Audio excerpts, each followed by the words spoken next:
Hello, hello. It has been a minute. How is everybody doing? Thank you for joining me. We're almost back to our regularly scheduled Wednesday night lives. Um, if you're here with us live, leave a comment in the chat. Let us know. If you happen to be watching the replay, let us know that as well. Thank y'all again for joining me. Um, if you were to Google, okay, hold on. Okay. Sorry about that. The count of who was here live was not showing up. I guess there was a little bit of a delay there.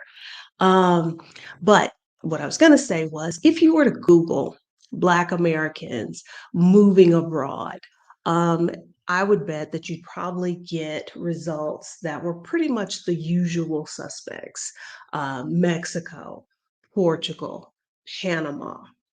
But my guest tonight says that we need to consider the country that she has called home for more than a decade, where she recently gained citizenship.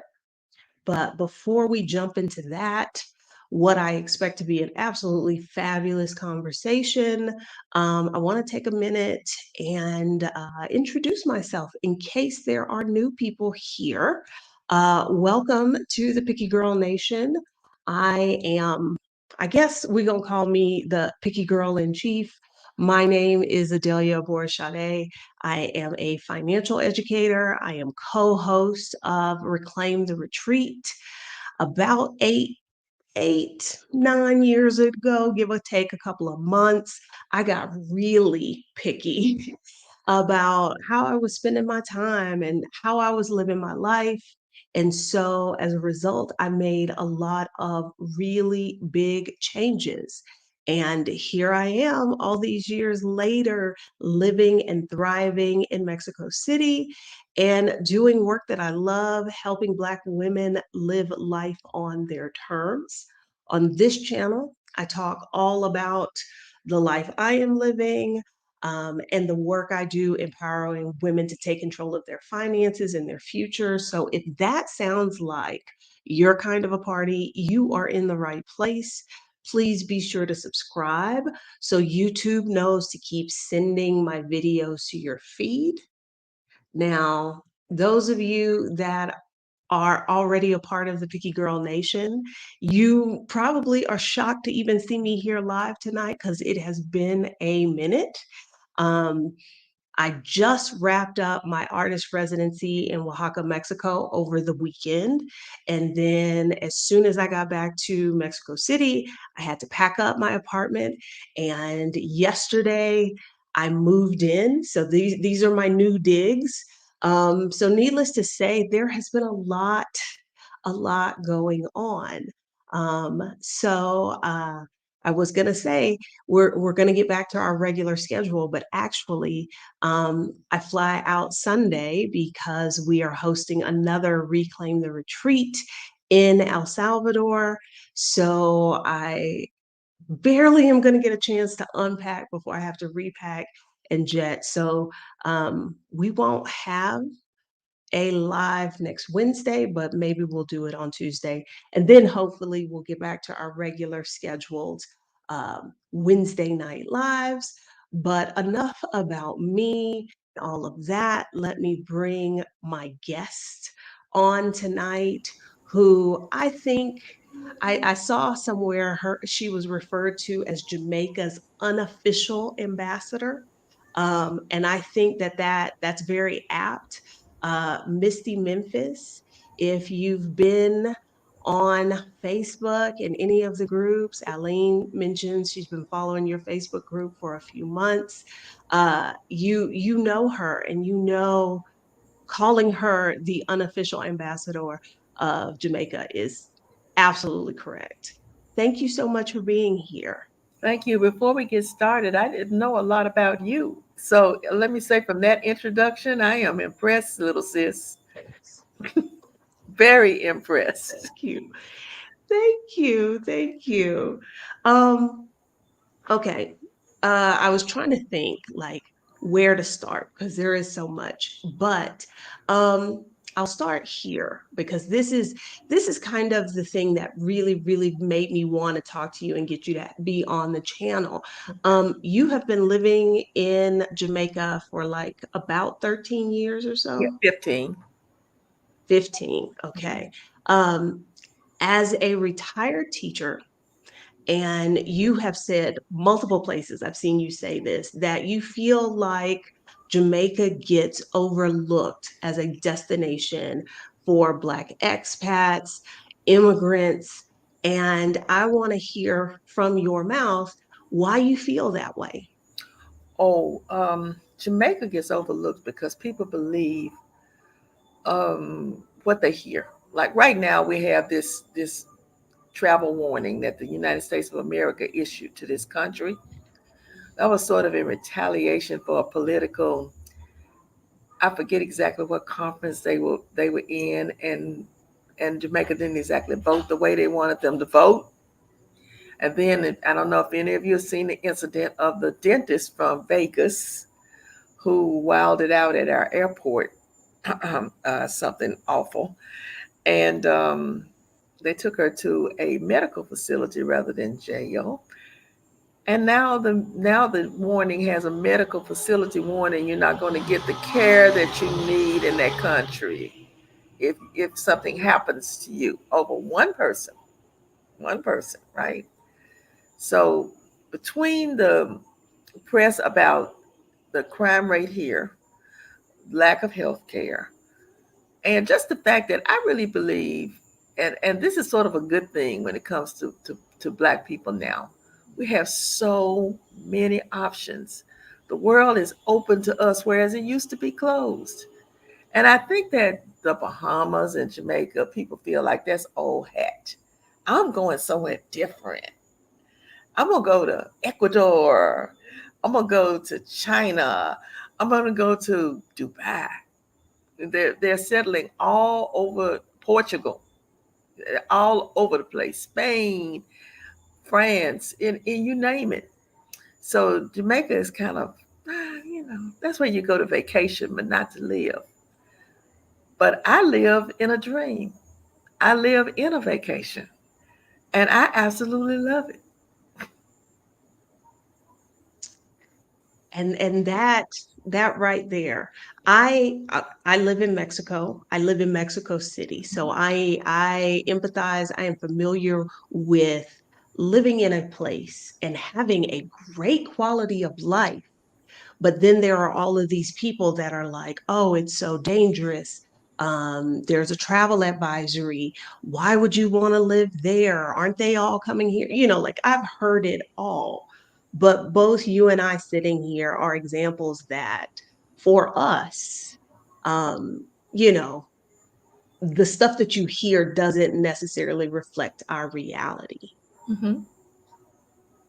That's correct. Okay. So you visited Jamaica for the first time around April of 2000, 2000. like, April of 2000. okay, like 23 years ago.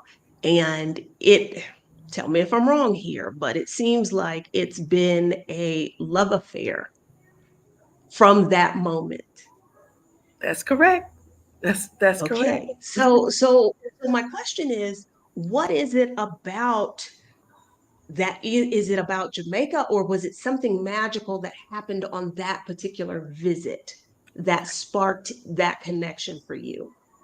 Um, this is going to sound so hard to believe because I guess you say a person would know this coming here. But when I landed and I looked out the plane window, I saw nothing but Black people scurrying around, and all of us. Now I'm on the plane with mostly white people, you know, but I'm looking out the window and that's all I see. I get inside, that's all I see. The doors open after we get through with all the rigmarole, and that's all I see. And I just was so completely, from this little girl from Memphis, Tennessee, where we were in the vast minority, I had never seen what it felt like, where it was mostly us. and it just felt wonderful. And from there, it grew. I would say a lot of people have drawn a parallel between Jamaica and Ghana. They say they're very much alike. A lot of uh, a lot of the slaves that were brought here were from Ghana and Nigeria, and it was a different form of slavery than we had in the United States. So therefore, the culture developed differently. And there's research out there about cultures after slavery where when the people were freed, they were in the majority, and where people were freed, they were in the minority, which is us in the United States. So the development of the whole civilization from that time forward is going to be different. So when you land here, you don't feel very, very far off of Mother Africa. There are so many similarities. The foods, the music, the a language is quite similar. And having never been to the continent of Africa yet, I haven't been yet. It was so near and dear and close to me. I felt like I was there, and the culture just seeped into me. And I couldn't study enough about it. I couldn't learn enough about it. I couldn't see enough about it. I couldn't smell enough about it. I couldn't taste enough about it. I couldn't live enough about it. I was like somebody starving, looking for that culture that was denied and taken from me. I visited Jamaica the first time, I think it was in 2009. And I've been Black my whole life, but it wasn't until I was there that I realized that was the first time I'd ever been in a place where everybody was Black. Pretty much. And it just struck me. I was like, because I mean, in the US, in Houston, I grew up in a Black neighborhood, but there's still those areas that are not all Black. Mm-hmm. And it struck me, kind of like you said, I looked around and was like, everybody here is Black, which is that is a very, very interesting sensation. Um, okay, so you first visited in 2000. Mm-hmm. It was love at first sight. You went back, you traveled very often. You learned as much as you could about the place. Now, what prompted you to move there about 15 years ago? So that was a kind of, I don't want to use the word accident. I would say a series of events that caused me to, because I never in my wildest dreams thought that a little girl from Memphis, Tennessee could sustain a property in Memphis and also have have a life abroad as well. That was movie star stuff to me. That didn't happen to little black girls from Memphis, you know. So I retired. I got a job with the airline. The job with the airline enabled me to travel here more often than not. I decided to get an apartment because the hotels were too expensive to stay here long term or often. The apartment was secured, and I was with some friends. We were sharing the apartment. I was happy, and Delta dehubbed Memphis, and we all lost our jobs. And now I have this Okay. apartment and no job to fly back and forth here. And in my desperation, I said, "What am I going to do?" And I said, "Dummy, you got an apartment. You no longer have to work. You don't lost your job. Why don't you just fly over there on a one-way ticket and see how you get to stay and just be there. You don't want to be in Memphis. You're not happy. You're not happy when you're in Memphis. Go stay in your apartment." And I just eased into it like that. It was just a natural progression. And once you're here and you find your way around and you get your sea legs under you and you learn the lay of the land, you're no longer interested in the United States of America. She holds nothing for you. So, because I have two questions. One, when the job kind of evaporated and you're contemplating, well, maybe I should just live there.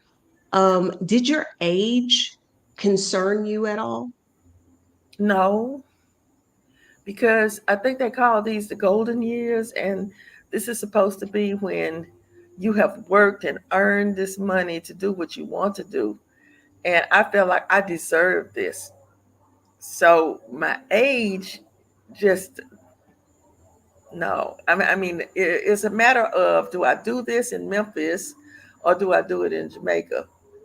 In the grill with the 7 Mile Beach, the entertainment, the fun, meeting new people all the time, or do I do it in Memphis with Red Lobster and church on Sunday? It's a toss up. And like, I'm not trying to put your business in the streets, but I asked that question specifically, and we haven't talked about your age, but I asked that question specifically because in the work that I do on this channel, often I get older ladies who are like, well, yeah, that's okay for y'all, the folks that are younger, or I'm 65. I don't think I can just uproot my life, or, are there going to be other people my age? So that's why I wanted the folks to hear it from you. I'm 72 and I'll be 73 in September. All right now. Y'all heard her. 72, about to be 73. And I Mm-hmm. here living life. Yeah. Okay. Yes. Yes. Now, there was another question I was going to ask. And may I say that Oh, in my black expat community here, there are mostly people in their 70s and 60s. Now we have some young people coming too. Now don't get it wrong, but off the top of my head, uh, the women in my circle, they're 70 something, 60 something. All right, go ahead. okay. All right. Now, Hmm. let me pause for you 60 plus folks out there who are like, because I mean, I'm finally coming to terms with like I'm not the young one anymore, but here y'all are hearing it from somebody who is doing it. So it doesn't matter how old you are. If you've got the desire to do things differently, to move somewhere else, you can do it too. And that's what my other question was. It sounds like Jamaica was a favorite. But other than being in Jamaica, had you contemplated or considered leaving the US or moving abroad? Had that ever been on the horizon for you? No. No, clearly, this was some kind of plan that I did not know about, that a higher power had. I was not thinking about moving. I was not thinking about moving. It was a series of anything that got in my way that would have been an excuse. Like, what do I do with my house in Memphis, and what do I do with my 2 little Yorkies, and what do I do with uh, I can't really afford to be over here by myself. Everything I needed fell in place. 1, 2, 3, 4, 5, 6. It was no doubt in my mind that this is where I was supposed to be at this time and stage of my life and what I'm supposed to be doing. What did you decide to do with the house in Memphis? The house in Memphis is there. A coworker from the airport was presented to me by my boss because he was getting a divorce, and he asked me what was I going to do with my upstairs now that my daughter moved to Japan with the love of her life and got married. All And right I had now. this 4 bedroom house, and I was running back and forth to Jamaica every chance I got. Clearly not interested in the house in Memphis. So my boss said, "Listen, one of our coworkers is getting divorced. The wife is getting the house. How do you feel about him living upstairs and you live downstairs when you do come home?" And I said, "Okay." And that was 12 years ago or so. And my house is taken care of. He pays me some rent, and he sees to it that everything is done. And when I get home, I don't even know he's there. He's upstairs and I'm downstairs, and I don't stay in Memphis long now. Don't get that twisted. But when I do come, and everything is right where I left it, everything is fine. He doesn't bring people over to my house, party. He's a guy who goes to work and comes home. So now I pick up this envelope with this money in it, and I bring it over here to my landlady. Say, I rent over here and I own in America. And I pick up the money from my guy in Memphis and hand it to my landlady over here, and I live free. I love that. I live free. Y'all heard her. I love that. Okay. This wasn't on my original list, but you just said something else that I want you to expand on. You rent in Jamaica. Right. A lot of the women who I work with, because I help them figure out how to move abroad, where they want to go, that sort of thing. And I think it's probably a holdover of the whole like American dream, this idea that You have to you own. have to buy a house, you We're gonna buy have to some own a land house. and we're gonna build a house. Okay. What do you do with that house when your time comes? Let's say, in my case, I'm fighting cancer. Okay. And it's going to eventually come down to I'm going to have to need some intensive care back in the States. So, what would I do if I had a house over here? Rather than me just pulling up stakes, packing my bags, and going back when the time comes. Now, without my daughter having to unload it, she's going to have enough to worry with me, the house in Memphis. Now she'd have to unload a house in Jamaica too. And also think about the age that I embarked on this. I was 60 something. You don't start building houses and go into second mortgages at that age. I managed to pay for the house in Memphis. It's paid free and clear. So use it as an asset and rent over here. I mean, that was what I came up with. It made sense. It makes sense to me. Mhm. I've said it on this channel multiple times that the main reason I do not own here, there are several, but the main one is um, eventually my time is going to come and I know who my children are. They would struggle to figure out what to do with a house stateside. Right, right, They right. don't even have passports. They let their passports expire. So Mm-hmm. they're going to come over here and deal in a language they don't speak with the process of getting property transferred to them. I'm like, I will save everybody the trouble and I just won't buy anything. Now I wouldn't advise it. I just say rent over here, wherever there is.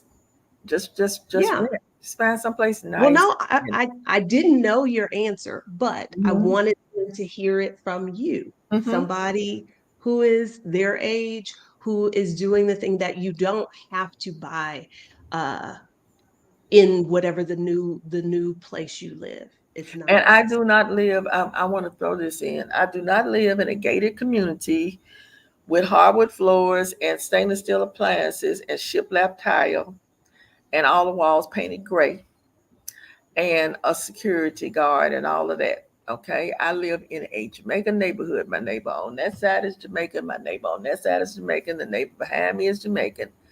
I'm grilled in safely. I have security cameras and I have a dog. You have to have a dog when you live here. And I have Bo. And I sleep very well at night. Thank you very much. And I am not afraid. Okay. All Hmm. right. I love it. Um, now, how because has it always been the grill for you in Jamaica? Now, I started out in love with the Ocho Rios side, and I was determined I was going to live in Oracabessa, which is right outside of Ochi. So I wanted the Ochi accessibility without being in busy Ochi every day.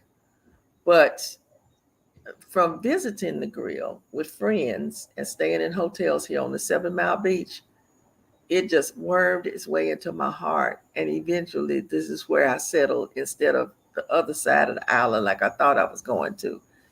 Everything was for a reason.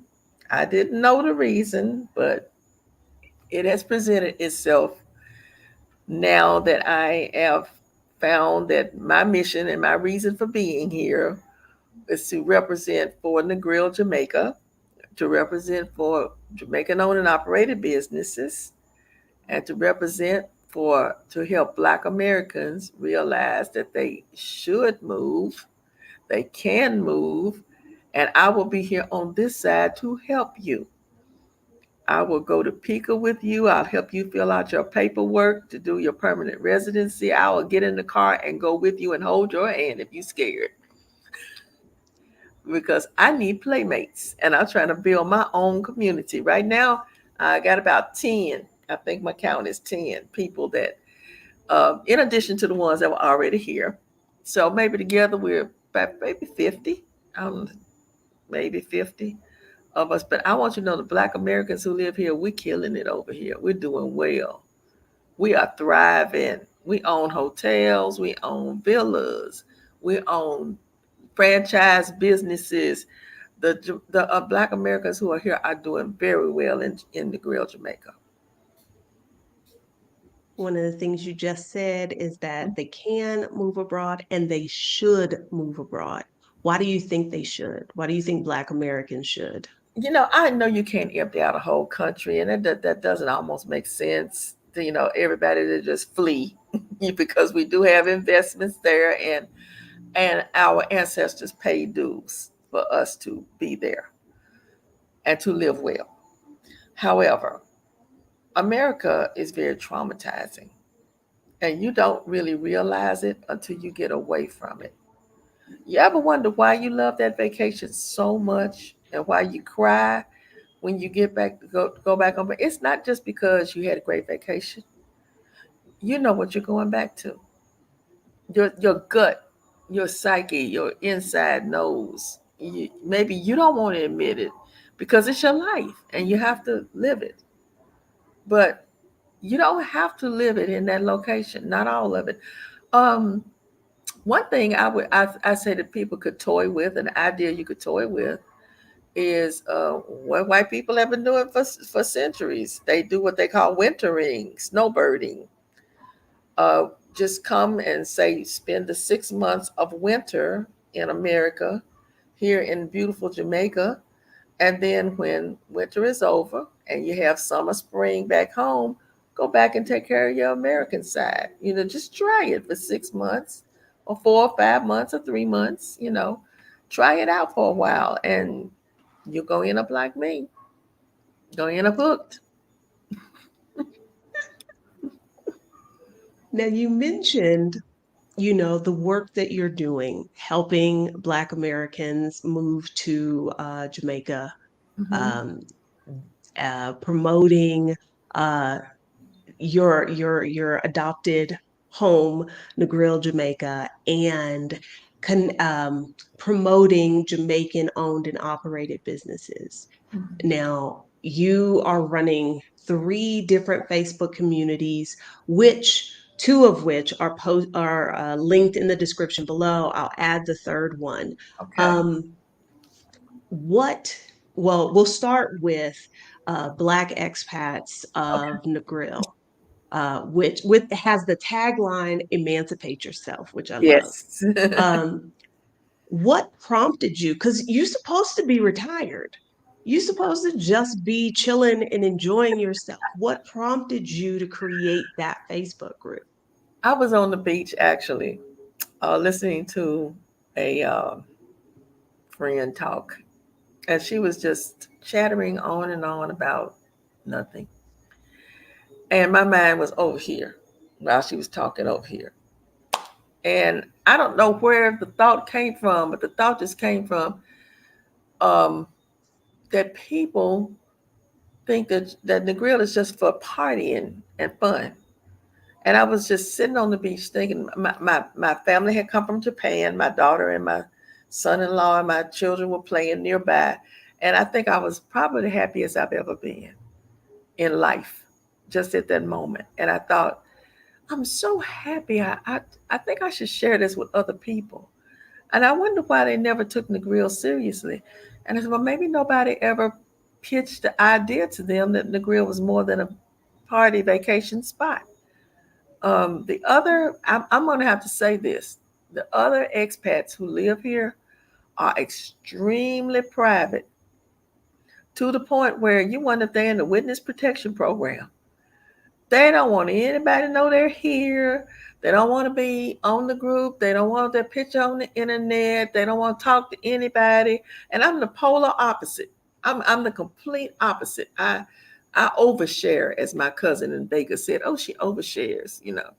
So it's like I find a good thing and I don't keep it to myself.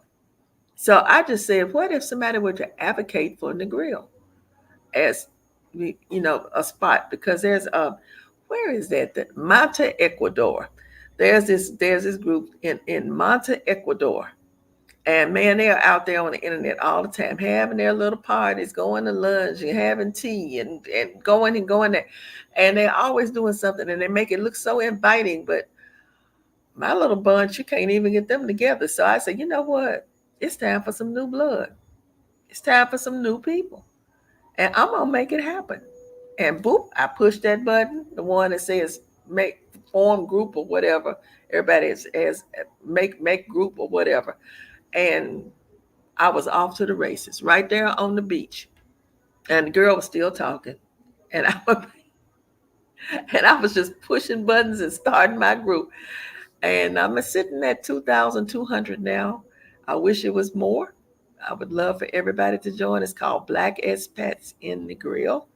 And here's something I want to say.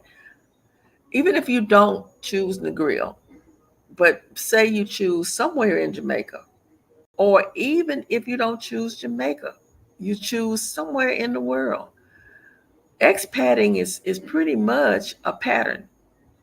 You're going to make a decision of how you're going to dissolve your life or what parts of it you're going to keep over there. You're going to design your new life. You're going to have to file some paperwork. Everybody pretty much has a permanent residence or a digital nomad visa or something like that. You're going to file some paperwork. You're going to find someplace nice to stay. You're going to meet some people. You're going to get the lay of the land in your new country, decide whether you like it or not, fall in love with it, don't change someplace else, but it's a process. So I've got people on my group that aren't even thinking about Jamaica. They just want to talk about the courage to move. That's step number one. So come join us. Come join us. Uh, Y'all see what I mean by she is the unofficial ambassador. You see what I mean? Um, I see the questions in the chat. We're going to answer some of those later. So if y'all got questions, go ahead and drop them in the chat and I will mark them so we can come back to them.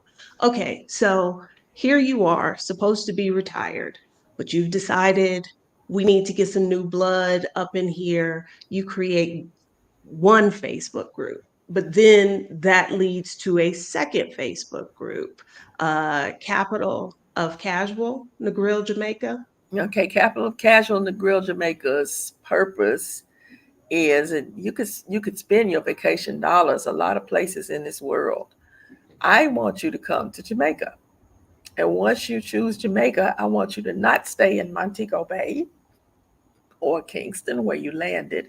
I want you to make that extra effort to come over to Negril. And once you get to Negril, I want you to spend your money, at least some of it, with the Jamaican people. If you decide to stay in an all inclusive, I won't be that upset with you.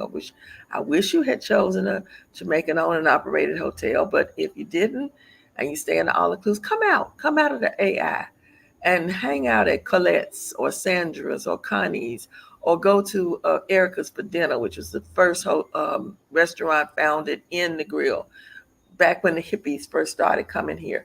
But I give them all of the information they need to spend money with local people. And so that's very important to me. Now, out of that group, if I can go ahead and venture out of Capital of Casual, we started a slogan, JOAO, Jamaican owned and operated. And then I had some stickers made, Jamaican owned and operated stickers. And I paid for them. I paid for them. And I went around to different businesses and asked them, are you Jamaican owned and operated? Because I pretty much sure they were before I even went in the door. And yes, we are. I said, I have a present for you. I had this sticker made for your business to designate that you're a Jamaican owned and operated business. And they were absolutely thrilled to get them. And now they're all over town. And I started this. So one of my members said, you need to make that into a group, don't you? So that's where group number 3 came from, Jamaican owned and operated. And we're going worldwide with that one. So if you're a Jamaican person and you move to Italy and start a Jamaican restaurant on the piazza, We want to publicize you because we want to let people know that you're there. And if you're in Ecuador, Mexico, where I said some sister got a lot of press recently because she started a soul food restaurant in Mexico. Do you know about her? Mhm. Yeah, Okay. in Mexico City. She's been on this channel. Yeah. So a lot, worldwide, there's a young man in Atlanta, Georgia.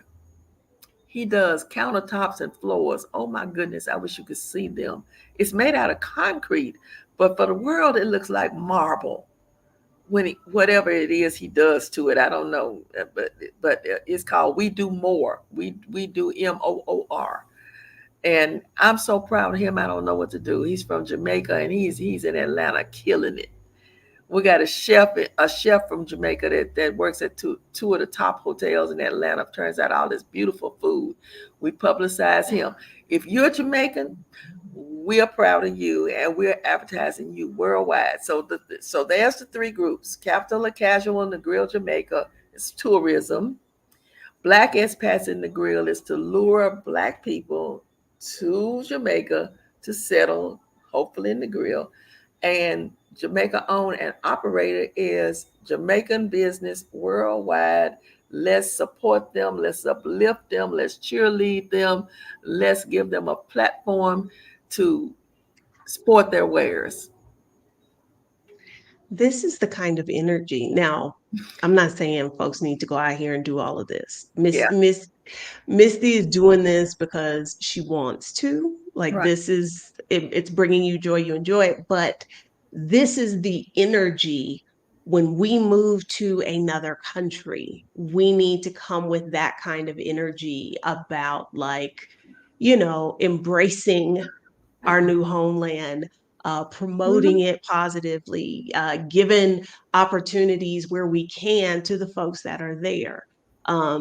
Not and for the most part, I would say in our community, when we go other places, we're not like this. But because I see so much in so many groups, a lot of foreigners moving to other countries come with a very extractive mindset of what can this new country do for me? What can Right. I take? And that's not it, Mm-hmm. y'all. Mm-hmm. Mm-hmm. You just said a word. You sure did. Now, And you did it okay, very so diplomatically, might I say. You did it very diplomatically. thank you. Thank you.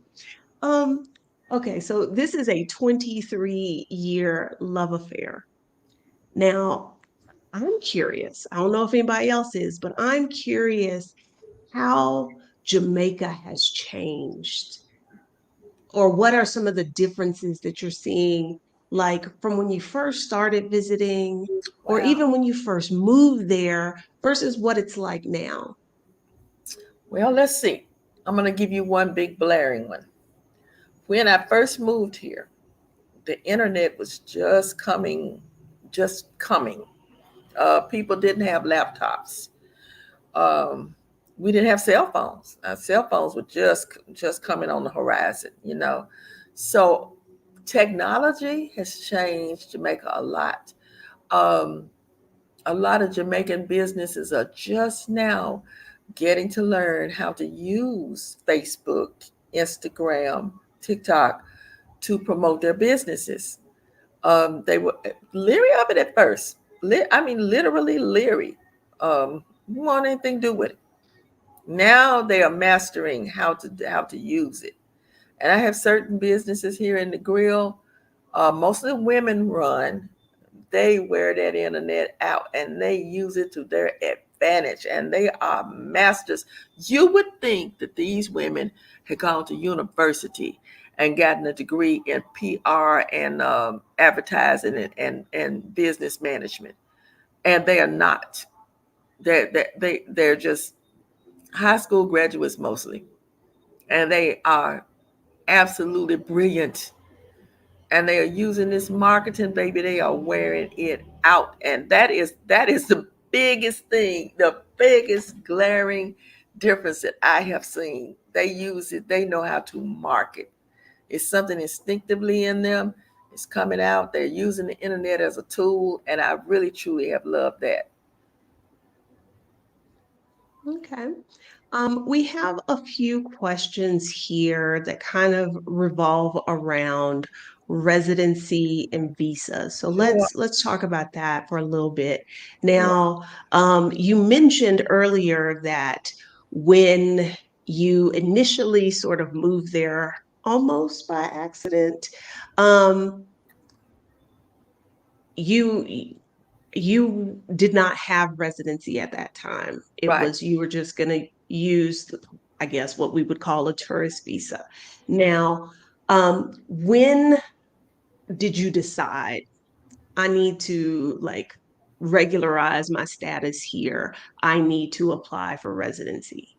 When your time runs out, which in Jamaica you can come for 90 days. Okay. And when your time is up and it never seems like the trip is long enough, and you are boohooing and crying at the airport and trying to jump out the airplane over the water and swim back, you know it's time for you to do something different. You're gonna need that 6 months. You're gonna need that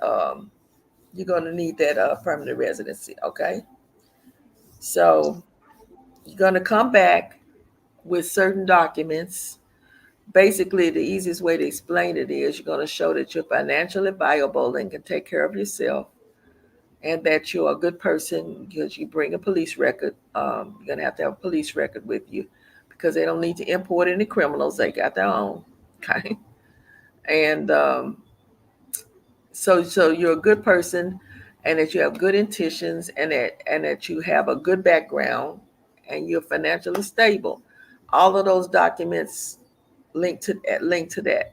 You go in for an interview, you write a letter. You have to have two Jamaican people sponsor you. They write a letter saying that they've known you XYZ, and she's a good person, blah blah blah. And after the interview, they do a home visit. They can actually come to where you're living and look around and be sure that you're actually living there.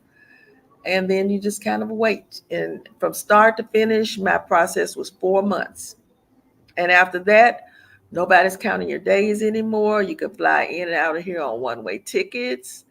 Um, you're almost like a citizen, almost, short of being able to vote and a couple of other things.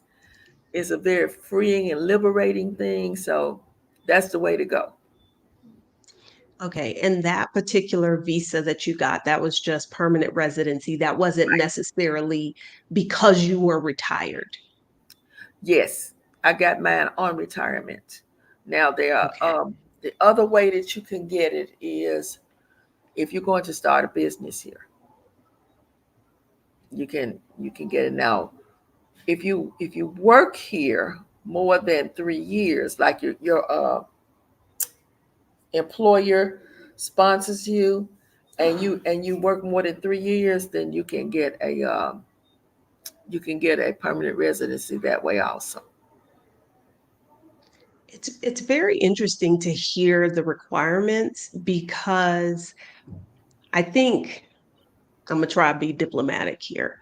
Uh, those of us from the United States, even those of us who happen to be Black, there are times when we kind of operate very American like, Yeah. and this idea that everybody wants us in their country, we need to disabuse ourselves of that.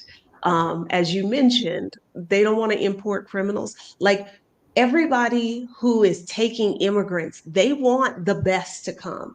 They want folks who got some money. Nobody says yes. Please bring me your poorest immigrants. That's Right. not how it works. Um, and this idea, like I am an American. Of course, they want me there. Not necessarily. So, hearing those requirements and like that, you had to have two Jamaicans vouch for you, in essence. I find that really interesting because that is not how it works here in Mexico. But maybe if it did, some of the some of the conflicts that we are now seeing between uh, like digital nomads and because I don't consider myself in that category because I consider myself to be an immigrant. But these people who are coming here, not necessarily because they love the country or the culture, but because they heard it's cheap. Um, there might be less of those people who are You coming know, the other one here I've with heard a when it comes to Mexico, I can take my dog over there easier. I'm going there because of my dog. They'll let me bring my dog. islands are hard when Hmm. it involves animals.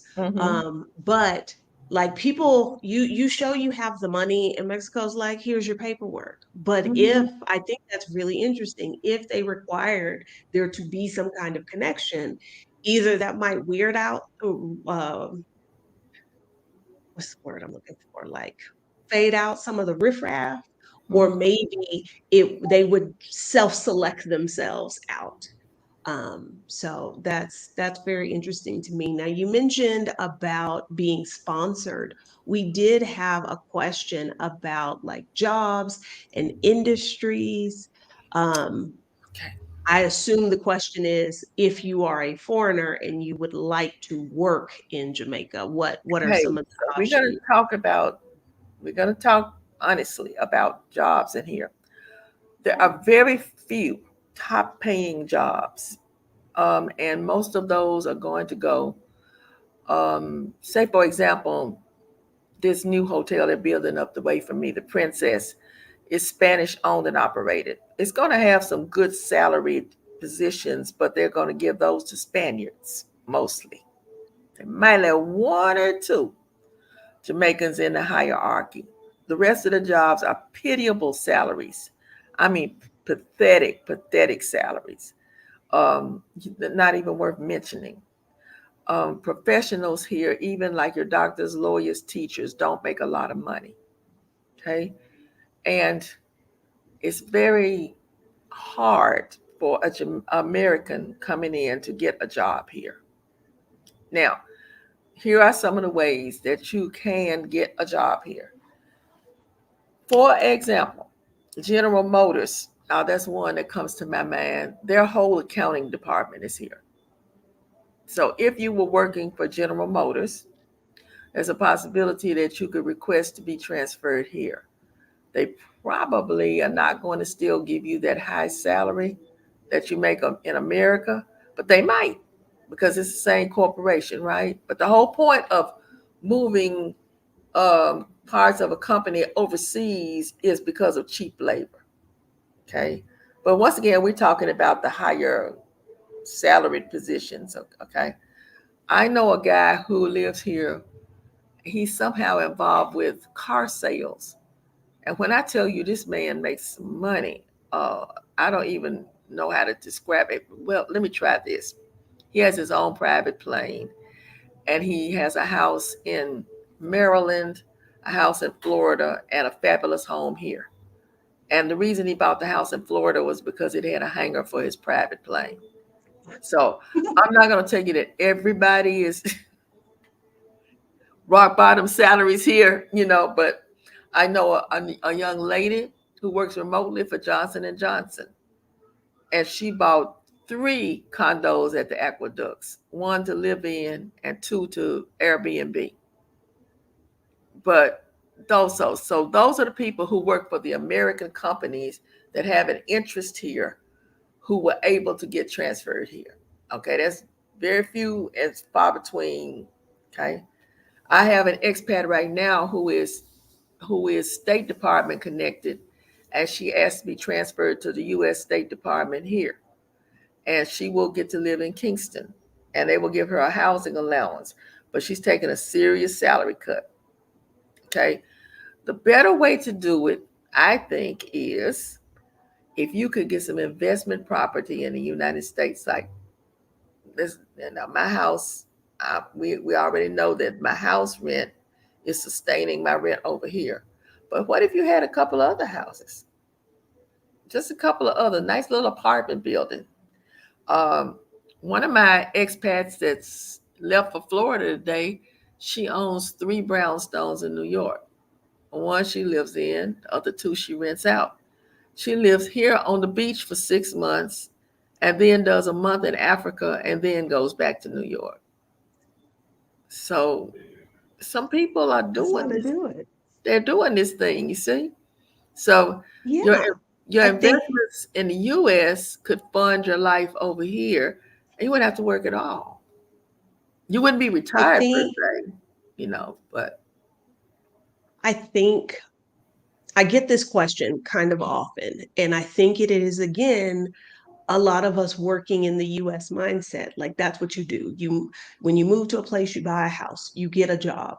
But I think if we get into the mind of people who immigrate to the United States, typically, unless they are in a very like niche, hard to fill kind of job, right. there isn't visa sponsorship.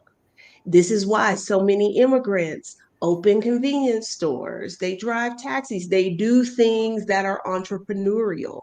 And so when we are looking at going to other countries and we need a source of income to do it, I think it would do us a lot to consider, okay, what can I do to earn money, to create my own job as opposed to looking for a job there? And like you said, um, the wage differential. Like I when I first moved to Mexico, I lived on pesos. That's very different than living here on dollars. Hmm. Very different. So Um, I have to add this now. I gave you two ways. Now let's talk about number three. My black expats that come over here and go into business, okay, or Americans that come over here and go into business. All right, highly successful young lady from North Carolina, her Jamaican husband, uh, brought the tiki boat concept from Florida, built the first tiki boat in the grill. The thing is running all the time, making money from. They got a breakfast cruise, a coffee cruise, a sunset cruise, a day cruise. About to have a night cruise probably, but money hand over fist is rolling in on that one, and they're building a bigger one now because the little one is making so much money they need a big one. Um, Deborah Barrett, the Grill Soap Factory, is a black woman from California. She came over here doing hair, and she just announced to me one day, I'm not doing hair anymore. I said, oh, okay. And she opens up the Negril Soap Factory, and she started making custom made soaps. Some products infused with cannabis, oils that you put on your skin that the cannabis seeps in through your pores and relaxes you, and people are buying it. And she's got a franchise, one on the West End, one downtown now. She's doing great. Um, Gail Biggs Jackson Brooks owns the Negril Treehouse Hotel. She married a Jamaican gentleman. They built it together. He passed away. She's got a whole hotel on the 7 Mile Beach that's been voted one of the most beautiful black hotels worldwide by Travel Noir magazine.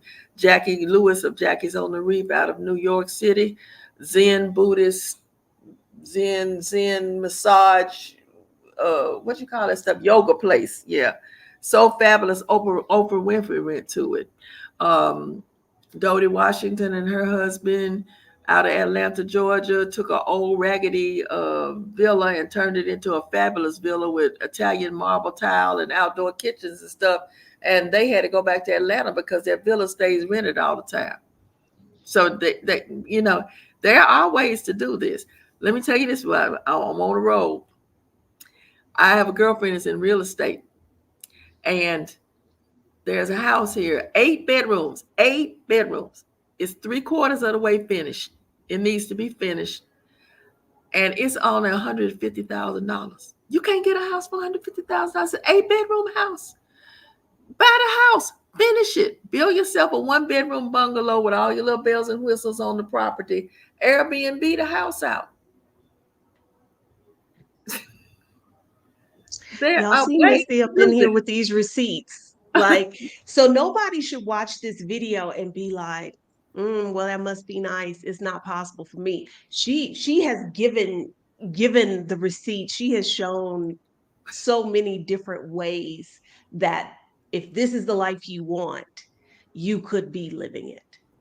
And Mhm. I think that's kind of um something we need to remind ourselves of, that it's we often get caught up in the like, can I, is it possible for me, instead of like, I'm doing this thing, so what do I need to do to make this happen? Now, we talked about you getting residency. You recently got Jamaican citizenship. Yes, ma'am. One, congratulations. And two, what made you decide to do that? Because you said you have permanent residency. Nobody is keeping track of your time in and out of the country. You can be there as much as you want.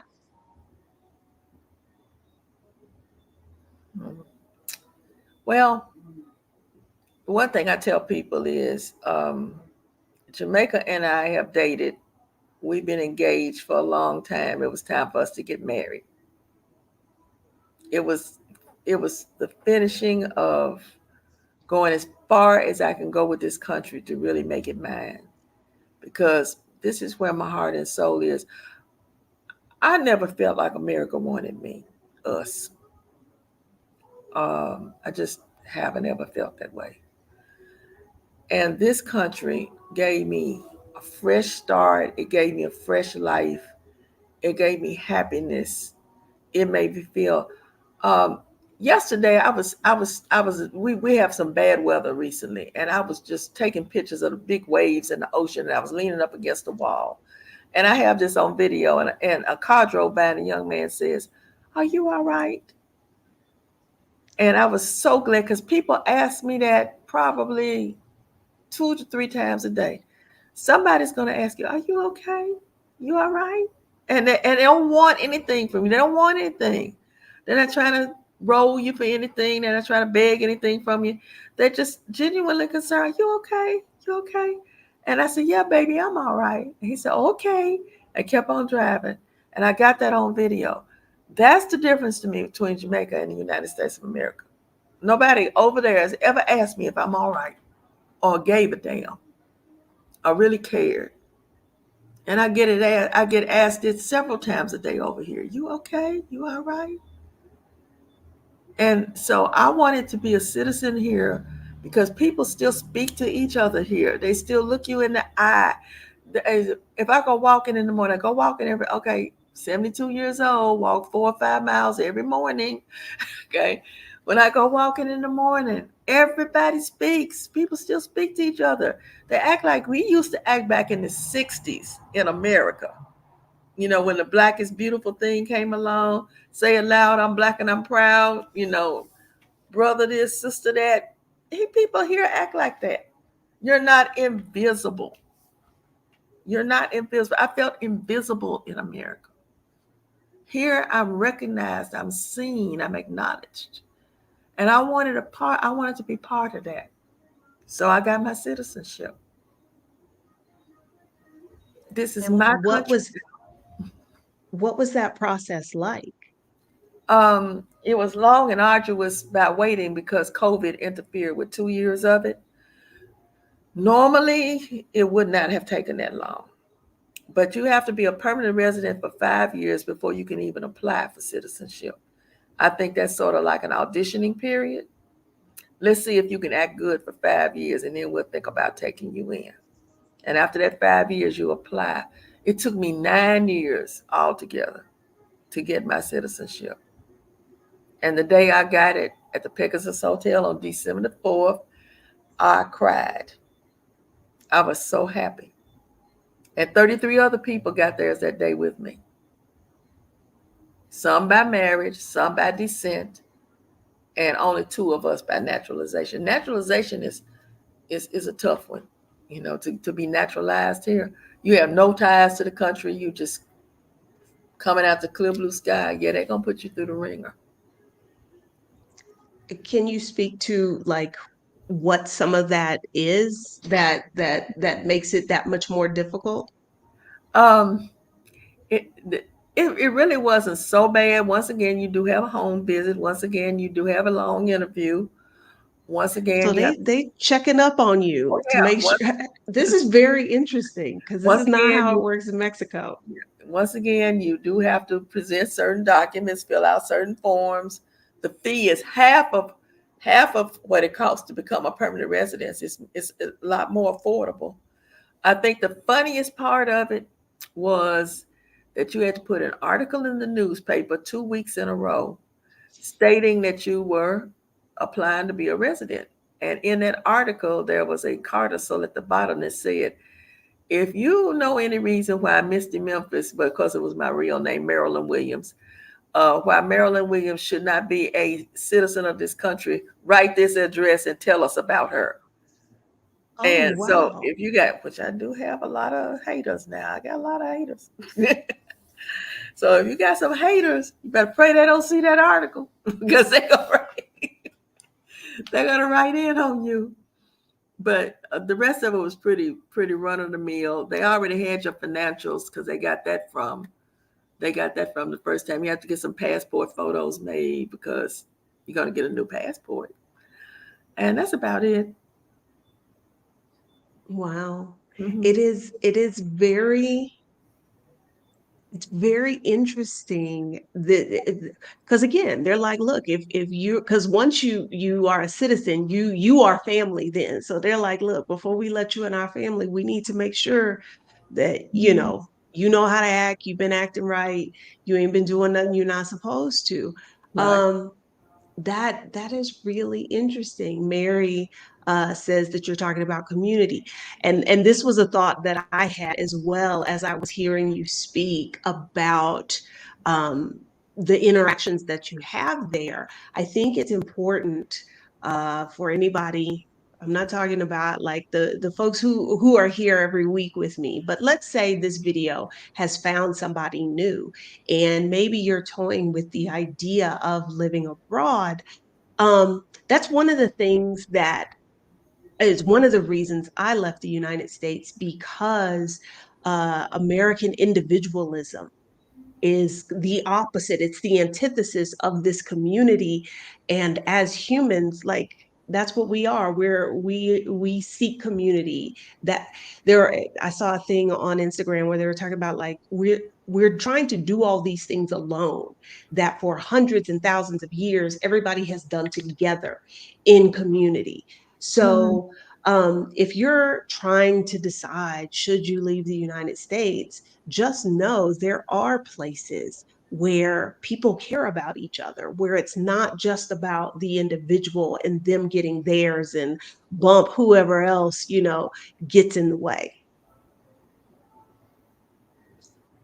So yes, Missy, I see a question in the chat. She has dual citizenship. She has two passports. She has a US passport and she has a Jamaican passport.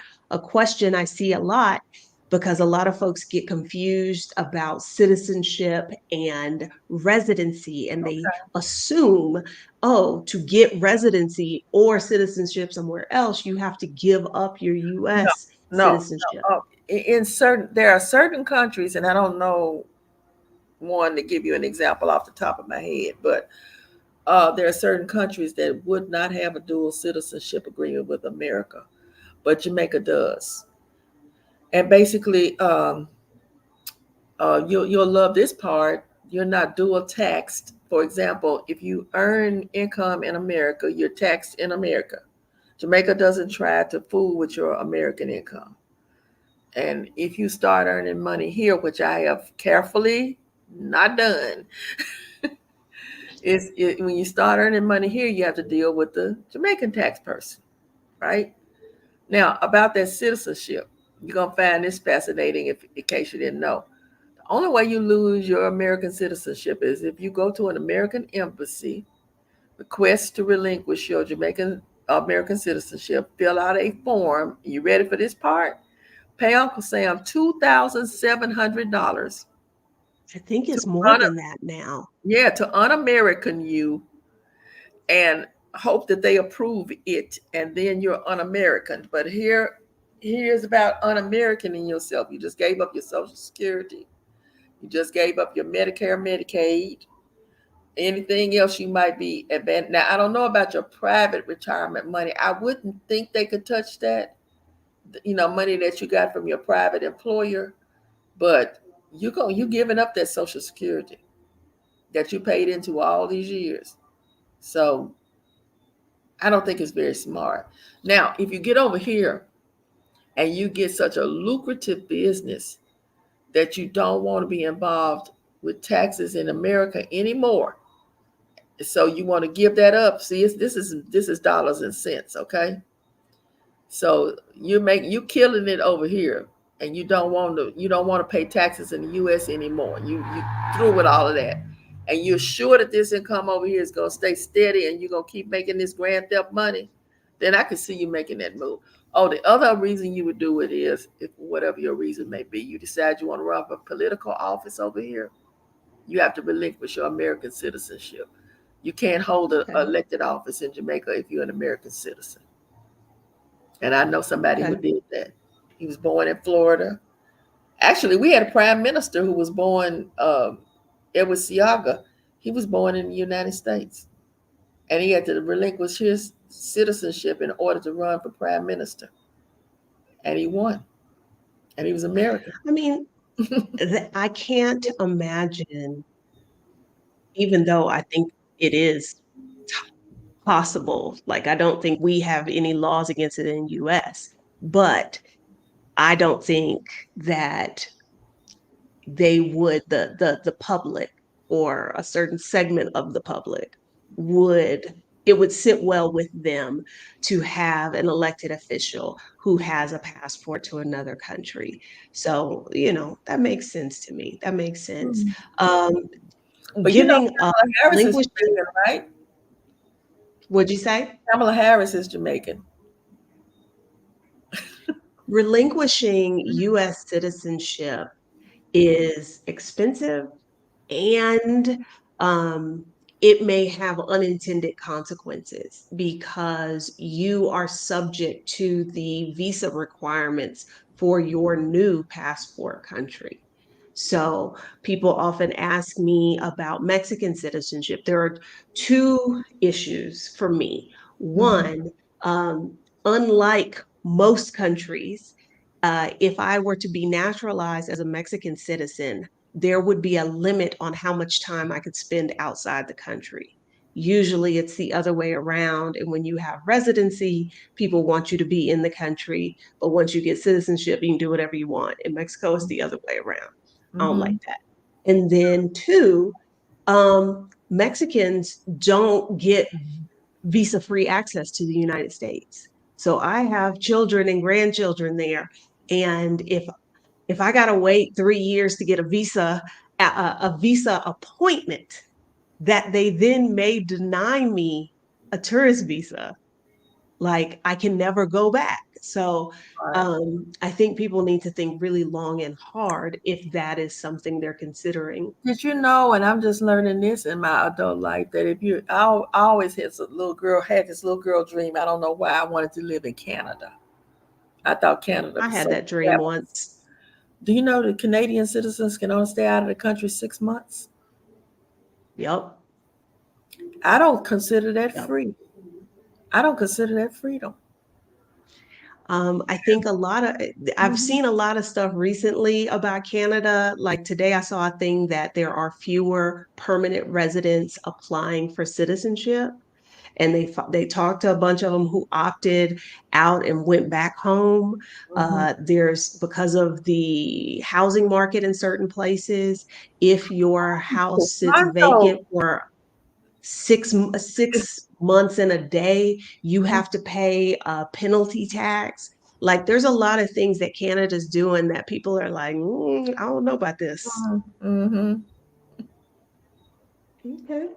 Well, I don't see any more questions in the chat, y'all. So if you had a question about life in Jamaica, this is the time to ask it. We did get a question that I did not talk about or I did not ask you um, about healthcare. Okay. Um, I just got back from visiting a girlfriend that's in the hospital, and it's nothing like your U.S. standards. Now she's in a public hospital. Okay. The one thing about this is that it will be free when she walks out of there. She will owe zero if she walks out. Okay. I know people who have walked out. I know people who have gone. They've gotten the care they needed, and they've come out fine. Okay. It's not it's not pretty. It's not pretty. What I saw today was not pretty. There are private hospitals here. They are very, very expensive. Your health care in the United States is not applicable here. You cannot use your health insurance unless you had some Cadillac insurance and some big corporate job that covers you worldwide. I was just a school teacher, okay? So, Same. yeah. So you can avail yourself of the public care system here. You can get a good doctor here and stick with that good doctor, and they are not that expensive. Doctors call to the office is about what your deductible would be in the United States for an office call. Okay, so that's one thing you can do. Just find yourself a good doctor and stick with that doctor, and bypass all of that. Expat health insurance. I have a girlfriend who has some. I thought it was ungodly expensive, but her premium is less than $200 a month. On Black expats and on Capital Casual in the featured section, we have a whole article about healthcare, and her company's name and the agent who sold her a policy is in that article. Okay, but I had one girlfriend that came up with an absolutely brilliant plan. I thought this was so smart. So she lives in St. Louis, Missouri. She got her doctors in St. Louis, OBGYN, general practitioner, dentist, chiropractor, whatever the heck it is you need, ophthalmologist, everything, to refer a cadre of doctors to her in Miami, Florida. She went to Miami, stayed for a week, met with all of these doctors, did all the new patient paperwork, met them face to face, established a relationship. She's now their patient. She comes to Jamaica, lives her life. She has any kind of difficulty or problem, she flies to Florida, which is an hour away, and gets her health care taken care of, and her U.S. health insurance is still applicable. Okay. Problem over, appointment over, she comes on back home.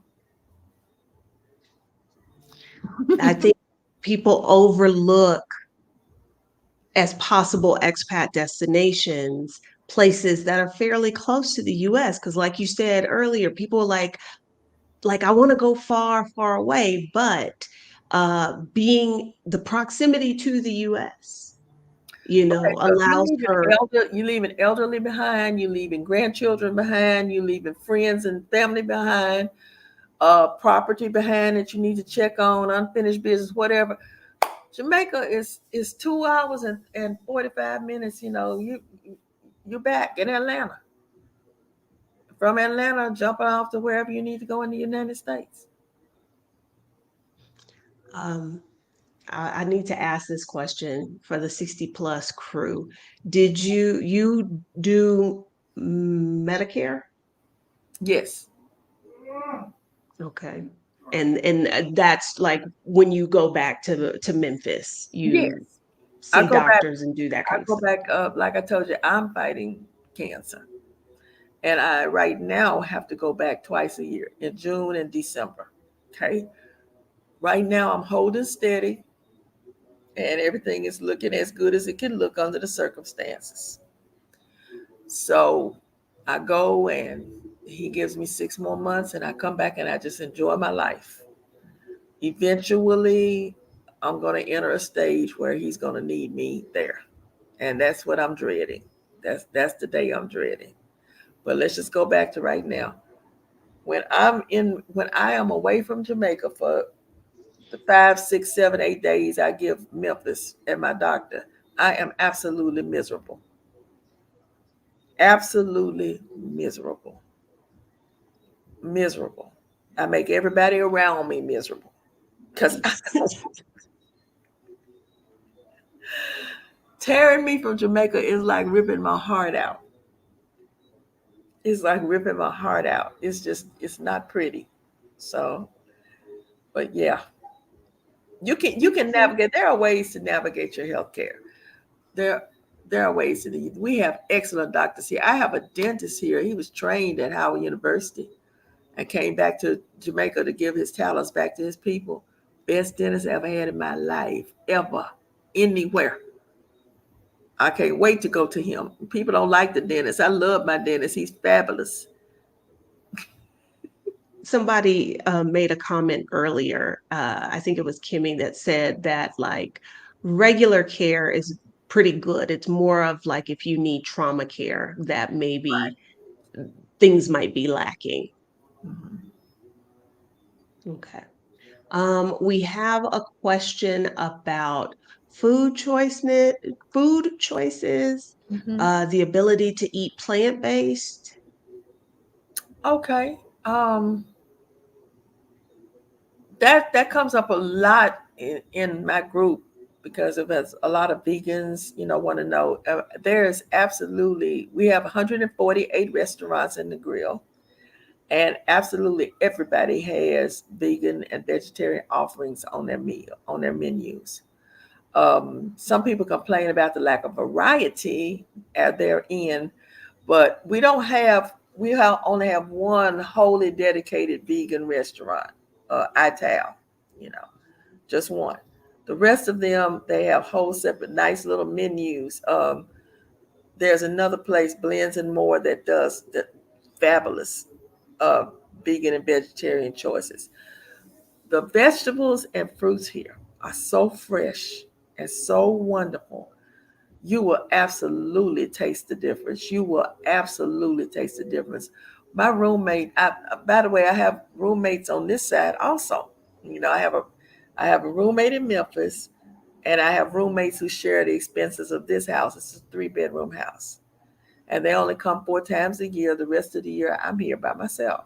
Okay, and we split the expenses of this house. Now that's international house sharing. Y'all go look that up and do your research on international house sharing. That's another way that you can cut some costs. And because I'm just a retired school teacher, I didn't retire from where Trump Towers. I'm just a retired teacher. So this is how I'm making it work. I've got people on both ends that we share expenses. So that helps me tremendously.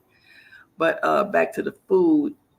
So if you do your research, you're going to find that food here is much, much better. My roommate is out there on the veranda. He will not eat bananas in the United States of America. He said they taste like cardboard compared to what we have here. Right now, I got a coconut tree full of coconuts. Tomorrow, my housekeeper will go and pull a coconut for me, chop the top off, and I'll drink some coconut water, which is very, very, very good for you. I don't drive. I'm driven everywhere I go. I have 3 gardeners who do my landscaping and yard work. I have a full time housekeeper. I don't wash dishes. I don't do clothes. I don't make beds. I don't mop. I don't sweep. I don't do anything. Nothing. And this is on a retired teacher salary. That's what I'm talking about. Yes. I have a full staff. Okay, Full staff. And it's there it affordable. is, y'all. And There it is.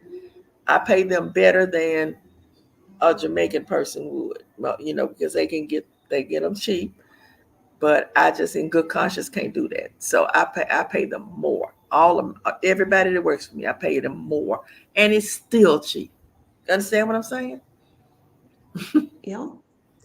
You in this interview tonight, you have dispelled so many of Oh, good. the roadblocks people think exist that will keep them from moving abroad or keep them from living a life that they love.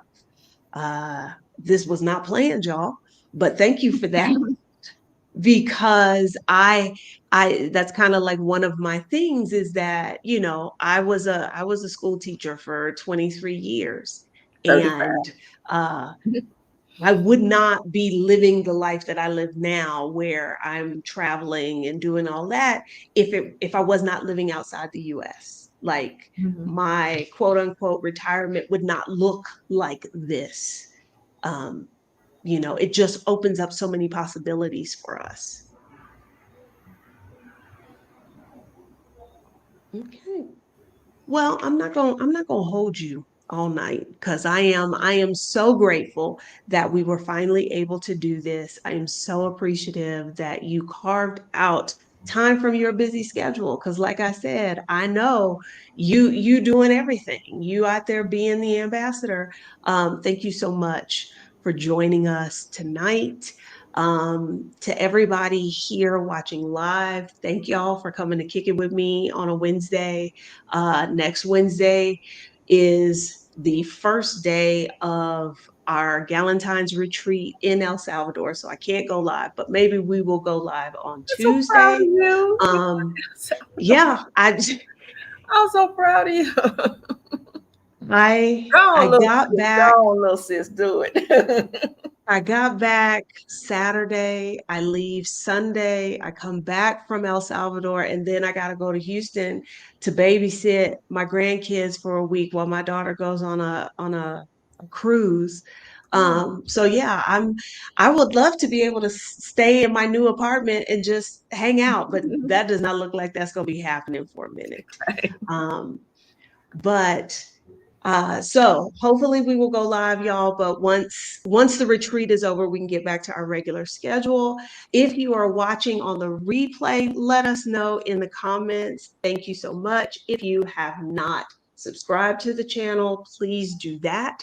If you enjoyed this video, or better yet, you know a Black woman that needs to hear what Misti has shared with us, share this video with them Mhm. because they're not going to believe you, but they need to hear it from the mouth of a person who is out there doing it.